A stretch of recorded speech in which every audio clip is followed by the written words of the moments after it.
From JBS Studios in Greater New York, this is the JBS News Update with Teisha Bader.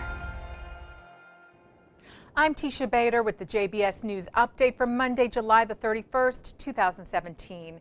Israeli Prime Minister Benjamin Netanyahu addressed concern from the Israeli public following Israel's removal of metal detectors last week at the entrance to the Temple Mount.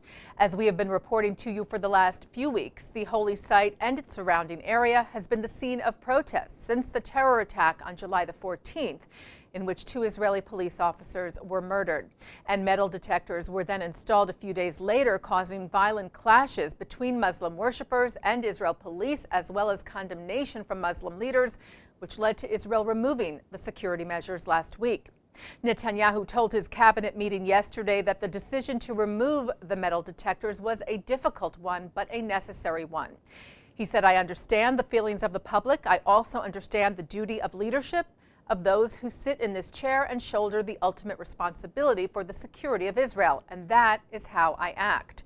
The Prime Minister said that with the removal, he had also authorized the reinforcement of security forces on the Temple Mount and throughout the Old City of Jerusalem, and was waiting for the approval of a $28 million budget for new technological solutions at the site.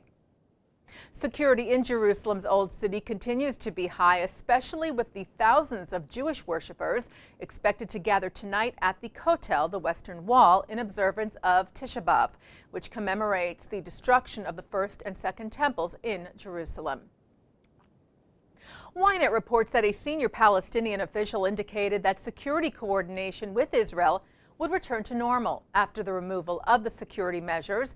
Coordination with Israel had been frozen in protest of the metal detectors being installed at the Temple Mount, but Nabil Sha'ath reportedly has now said that the Palestinian Authority would renew ties with Israel in civilian areas in order to ease the lives of Palestinian residents.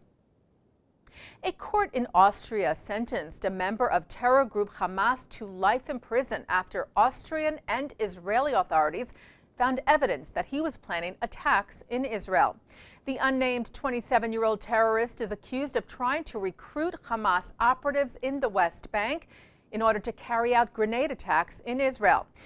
The terrorist was reportedly released from prison in Israel back in 2011 as part of the Gilad Shalit prisoner exchange deal, and then moved to Austria, where he was arrested earlier this month.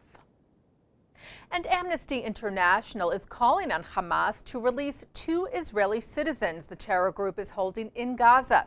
The human rights organization released a, quote, urgent action call to pressure Hamas leaders to return Avira Mengistu and Hisham al-Sayed, who have both been missing since they entered the Gaza Strip in 2014 and 2015, respectively. The 2 are thought to be suffering from serious mental conditions. The Amnesty statement, by the way, makes no mention of the 2 IDF soldiers, Hadar Golden and Oron Shaul, who were killed during Operation Protective Edge and whose remains Hamas is also holding in Gaza. Israel's military court of appeals ruled yesterday to uphold the conviction of IDF soldier Elor Azaria. If you recall, in January of this year, Azaria was found guilty of manslaughter for killing an incapacitated Palestinian terrorist who had just attacked another IDF soldier in March of last year, in a case that caused a great divide within Israeli society as to whether the shooting was justified or not. This past February, Azaria was sentenced to 18 months in prison and a 12-month probation after, as well as being demoted from sergeant to private. His lawyers appealed, and yesterday the IDF court upheld the conviction. Azaria, who has already spent more than a year in confinement on a closed IDF base, will begin serving his prison sentence on August the 9th, barring another appeal or any other request.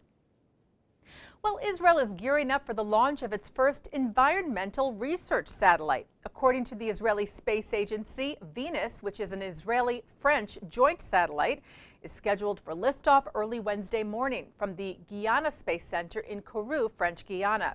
The data that it collects in monitoring vegetation is expected to help farmers all over the world. And taking a look now at our programming for tonight on JBS from Monday, July the 31st at 7 o'clock, it's the wisdom of Dr. Ruth Westheimer. At 7:30, Potsdam University professor Gunther Jekeli talks about anti-Semitism among European Muslims in a JBS exclusive from ISGAP. At 8, journalists Yair Rosenberg, McKay Coppins, and Jennifer Rubin talk about the rise of the nationalist alt-right movement at the 2017 American Jewish Committee's Global Forum, moderated by the AJC's Daniel Elbaum. At 9, Mark Golub sits down with conservative activist Herb London on L'chaim, and at 10, Rabbi Capers Funyeh talks about his conversion to Judaism and the Black Jewish experience from the 92nd Street Y. And that's the JBS News Update for Monday, July the 31st, 2017. I'm Teisha Bader.